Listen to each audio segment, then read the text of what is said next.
Broadcasting live from the Business RadioX studios, it's time for Women in Motion. Brought to you by WBEC West. Join forces, succeed together. Now, here's your host.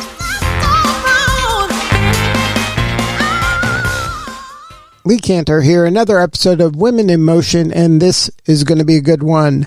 But before we get started, it's important to recognize our sponsor, Webeck West. Without them, we couldn't be sharing these important stories. Today on Women in Motion, we have Neda Lena Nasserdeen, and she is with Rise Up For You. Welcome. Hello. Thank you so much. Great job with the pronunciation of my name, by the way. I practiced. That helps. So before we get too far into things, tell us about Rise Up For You. How are you serving folks? Yeah, thank you, Lee. So Rise Up For You is a global learning and development company. We work with organizations and leaders around the world to enhance leadership, company culture, and really the team performance through soft skills. So we're going into organizations, we're working with leaders teaching emotional intelligence, leadership, how to manage communication, how to manage conflict, really all the human skills that oftentimes we don't spend a lot of time cultivating, but they actually make up about 75% of a company and individual success. So what's your backstory? How'd you get involved in this line of work? Ooh, all right, Lee, you ready? Ready. You want the short or the long? I'll give you right in the middle. So, before I started the company Rise Up For You, my first career, I was a performer. I used to tour internationally around the world and do musical theater and sing and dance, and I loved it. And I realized through that process that what I really like actually is just empowering people and developing both myself and, people that are around me. And so after performing, I hung up the microphone and I went on to explore a career in executive and educational leadership. So I became an executive of an education corporation when I was about 27. I had a couple hundred people under me. And in the evening, I was teaching at a community college, freshmen and sophomores that were coming into the college. And the biggest challenges, Lee, that I was seeing both on the professional level as an executive and at the college level as a professor were people skills like that. Those were the biggest challenges I was dealing with. So as an executive, a lot of team members that had PhDs, master's degrees, they were struggling with emotional intelligence, how to communicate, how to manage stress, self-confidence, managing and leading teams and working through conflict.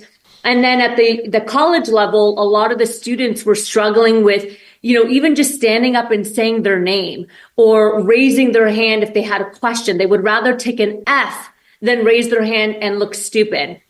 And so I started to identify that there's some big gaps that are happening across the board, both in the workplace and at a college level. And those were the soft skills, the human skills that every single year I saw were getting worse and worse and worse. So that's really where this idea came into my mind about, building these skills and helping empower students and professionals with them. But I never thought about building a company. It was just a thought.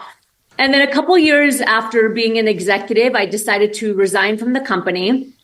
And because I got married and I moved out of the country. And 4 weeks after I got married, my ex-husband now said that he wanted a divorce on the first day of our honeymoon. So I basically lost everything in a matter of weeks. I went from a six-figure executive, brand new luxury cars, boats, house on the lake, you name it, to $100 in my account, a lot of uncertainty, a lot of heartbreak, stress, and I really had no idea what was going on. I came back to California, got on a plane, and I just started crying and bawling, and I was crying so hard that I fell asleep. And in my dream, my father came to me. My father passed away when I was 27 years old. He passed away before I even became an executive, before I built the company. And he came to me in my dream and he said, Neda, everything you need is already inside of you. You just have to rise up for you. And sure enough, Lee, that's what I did. I came back to California. And within weeks, I just started building the company Rise Up For You. I really had no idea what it was going to be. I had no idea how to build a company. I didn't know anything about business or entrepreneurship at the time. but I just started researching and I started building, and I was at the lowest I've ever been in my life. But I just started. I just started to take action. How do you build a company? What do people need? About 3 months later, my second parent, my mother, was diagnosed with stage 4 cancer, and she passed away 9 months later. So really, lots of challenges, both personally and professionally, that really catapulted the company. And I just doubled down. It was the hardest thing I've ever done, but that's how the company was created. And now 5 years later, we're in over 50 countries with our messaging and our programming, and we serve clients all over the world, and we have an amazing team.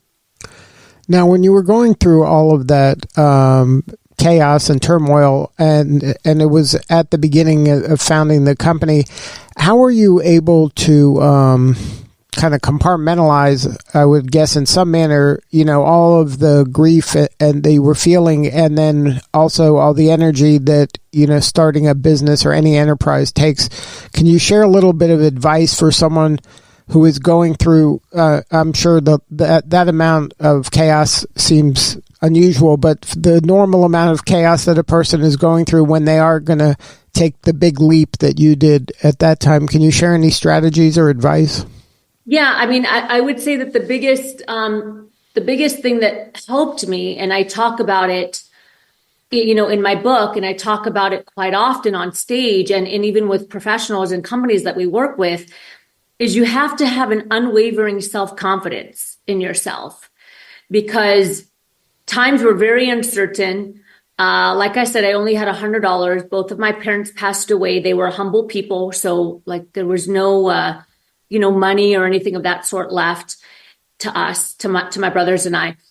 So you have to have an unwavering belief in yourself that you can do it and that you can figure it out. So even when I had no job, I didn't have a degree in business, I had no money, I was heartbroken from losing both my parents and going through this loss of love, I had an unwavering belief that I would be able to pick myself back up, and that I would do it, and that I would figure out how to do it.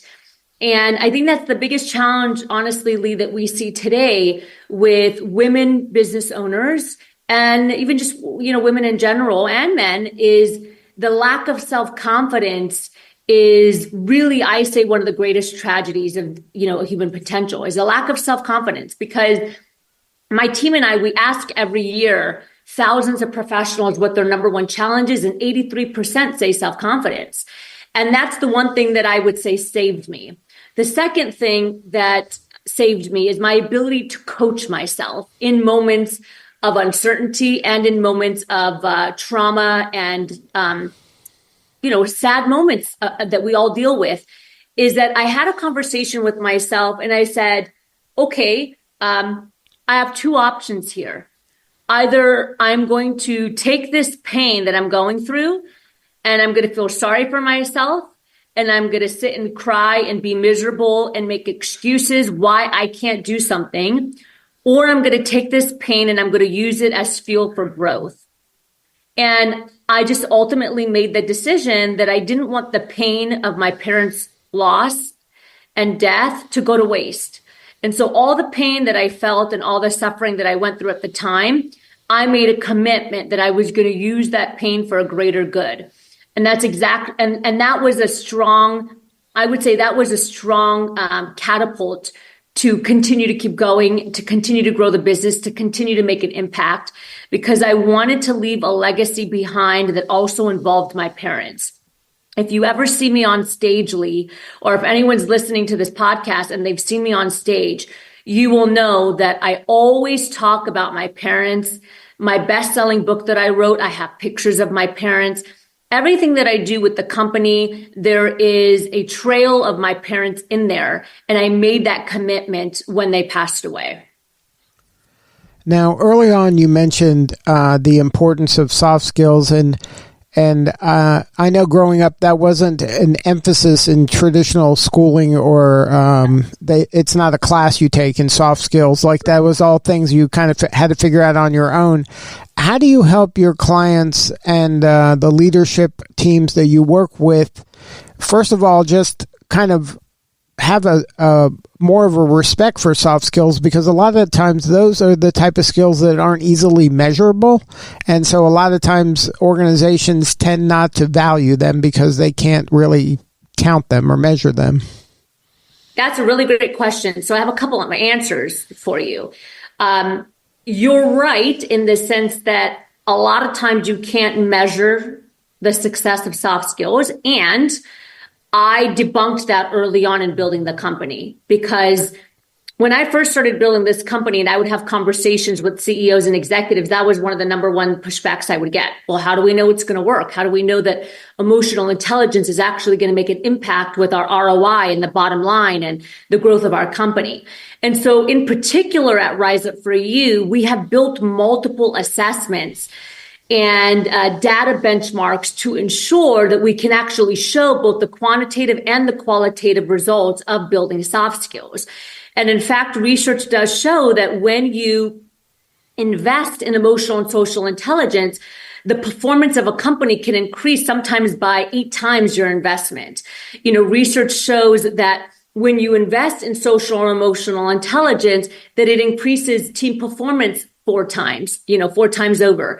So there's a lot of research to show that soft skills actually does make a huge impact when it comes to the bottom line and team performance and, ultimately the ROI that a CEO or an executive is looking for. And so we made sure really early on in the company that we had tools and assessments that are proprietary to Rise Up For You that we built to show that and to demonstrate that. And I'm proud to say today, Lee, that 95% of the companies that we work with are repeat clients. They come back and they sign multiple scopes of work because we are able to show that on a quantitative level. 91% of our clients that we coach reach their goals and hit their benchmarks that we plan early on. So we're able to show that data, which is really, really, again, very critical. The way that we serve companies is everything from one-to-one coaching for team members, team training that is prolonged. It can last for 1 year, 2 years, 3 years, so longer leadership succession planning, for example. We can also do smaller scopes of work, such as leadership retreats, corporate keynotes. So now we're able to support in the way that we need to, because we understand that every industry is different. And every industry has a different cadence of how they can utilize these resources. Now, earlier you mentioned self-confidence and confidence being an issue. Is there any advice you can give to maybe a young person that's listening to how to improve that area if they are lacking in confidence? Is there some low-hanging fruit you can share that can help a person feel confident, at least until they truly are confident? Yeah, I'll give you 3 steps. I'll give you 3 C's. And by the way, Lee, I just want to preface by saying that this isn't only for, younger individuals. My team and I, we ask, again, thousands of people every year what their number one challenge is. 83% say self-confidence. We also have a confidence assessment that thousands of our clients take every single year.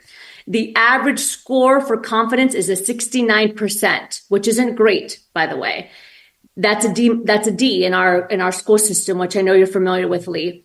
But the 69% is the average score. 57% of the participants that take that assessment are C-suite executives. So, and I say that to again allude to the fact that this isn't a younger professional problem. This isn't an entry-level problem. This is across the board. We are seeing, whether you're a C-suite executive or entry-level, challenges when it comes to self-confidence. Now, self-confidence, for example, is, a perfectionist mindset, not feeling enough, not able to set healthy boundaries, struggling with imposter syndrome, lacking a growth mindset, taking risk in your career, being afraid to speak up, being hesitant to take action because you're afraid you're going to get reprimanded. All of those things are part of the self-confidence model and blueprint. So let me give you three things right now, if you're listening, that you can do to take action that will help you. The first one is the hardest, and it's the one that I would recommend that you do over and over and over and over again, because it's a great tool that you can use for your entire life. And it's called crush limiting beliefs. So all of us have self-doubt. We all do, including myself. And we all have limiting beliefs that hinder our success. So, for example, have you ever been in a meeting and maybe you want to raise your hand and say something, but then at the last minute, something in your mind's like, they might think that you don't know what you're talking about. And so then you pull back and you don't say it, right?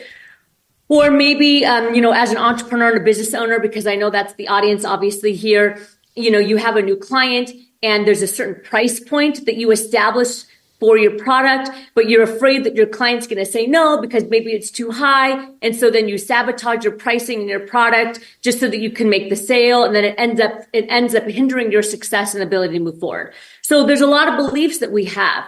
So the first step is I want you to identify what the limiting belief is. We have a lot, just find one. What's one limiting belief that you have that's getting in the way of your success? The second step to that is that I want you to try to break down the backstory. Where does that belief come from? Where is that belief rooted from? Do you have that limiting belief from childhood? Is it something that came about when you were in a relationship? Did you come from a workplace or have a leader that put you down a lot? And so now you have this limiting belief that you're not enough and you're never going to be able to produce anything of quality or quantity. So I want you to understand the backstory of it. The third part of this step is what's the behavior that it's causing in you? Because I can tell you right now someone's belief system based off of how they behave, because your beliefs drive behaviors. So understanding your limiting belief, understanding the backstory of the belief, and being able to pinpoint what's the behavior that it causes in you. Does it cause you not to have cold calling because you're afraid? Is there a belief? Does it cause you not to stand up and make the sale? Does it cause you to procrastinate? Does it cause you not to speak your mind or communicate effectively, even though there's something you want to say? So again, we all have behaviors and we need to identify how this belief is impacting the behavior. And then the last step to this process, so the first one, is now understanding how to break it. Now, this is different for everybody. It's not cookie cutter.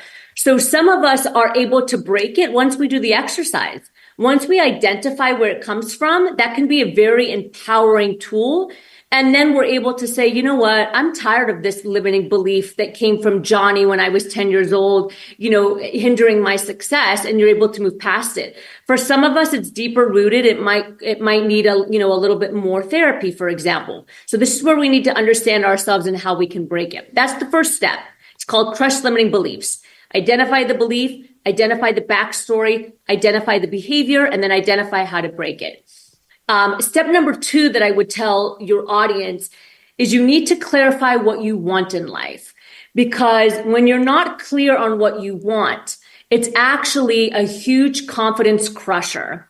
Because a lack of clarity means that you're constantly chasing and doing things that might not be in alignment with you.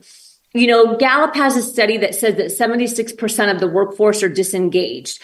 And there's also another study that says 70% of it is because poor leadership. But I challenge that. The reason why I challenge that is because there's a good amount of professionals, and we see this every day when we work with companies, that don't know what they want. And so they end up putting themselves in a job or in a workforce or in a workplace that's not in alignment with who they really are. And that creates disengagement. That creates a lack of fulfillment. And ultimately, that impacts how you feel about yourself. So it's really important to clarify what you want as a person. And I always say the first thing to do is ask yourself, what are your top 3 values in life? Top 3 values: integrity, kindness, ownership. Those are my values. And what are the top 3 things that are the most important to you? For me, it's God, myself, and my family. Now I want you to ask yourself, if you have your values and you have the top 3 things that are most important to you, are you living those values and things of importance every single day with integrity? Are you putting energy towards them? Are you honoring them? And if you're not, every day you're slowly crushing your confidence and you're crushing the inner fulfillment and the light that you have inside, right? The spirit that you have slowly gets crushed. And the last step that I'm going to provide, so just to recap, we had crush limiting beliefs, clarify what you want. The last step that I'm going to give you is create a council around you. you're the average of the 5 people you spend the most time with. If you have people that you're surrounding yourself with that are cutting you up, that are putting you down, that are not making you feel positive, that, don't believe in who you are, that are constantly gossiping, that have toxic energy, you will become that.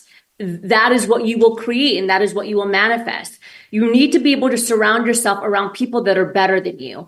I have just a generic value that I will not spend a lot of time with people that I don't admire. Most of the people that are in my circle, I look at them with admiration. I'm like, wow, you are amazing. I respect you. I look up to you. And I think that's really important. If you want to get to the next step and you want to build confidence, you need to surround yourself with people that are doing great things, that make positive impact, and that believe in who you are. And speaking of a community like that, why was it important for you to become part of the WeBeck West community? Well, I'll tell you that ever since I started the business, we've always had a lot of women in leadership initiatives. A lot of what we do, a lot of what we have done has been in order to support, women. Yeah, every year we do a huge Women in Leadership conference. It's completely free. We usually have 3,000 to 5,000 people that sign up from around the world, and it's totally free just to help women elevate themselves. Obviously I'm a woman. I'm also a minority female that was born in this country. And so I've been able to see some of the challenges that women unfortunately struggle with that are different than our male counterparts. And sometimes there's challenges that women deal with that we have to break through, right? That have to do with how we're showing up in our mind. And so it's always been really important for us to provide value and to be a part of that landscape. And so that's part of the reason why we decided to join WeBank, and we love it. And we're now going on a little over 3 years. And so we want to be able to support as much as we can. We want to be able to add value, and we believe in what we're doing and the impact of what we're doing. And we believe that every organization, whether it's small or a large enterprise, needs these soft skills that are going to help build team performance and, of course, individual success. Now, if somebody wants to learn more, have a more substantive conversation with you or somebody on the team, is there a website? No, yeah, absolutely. You can go to riseupforyou.com.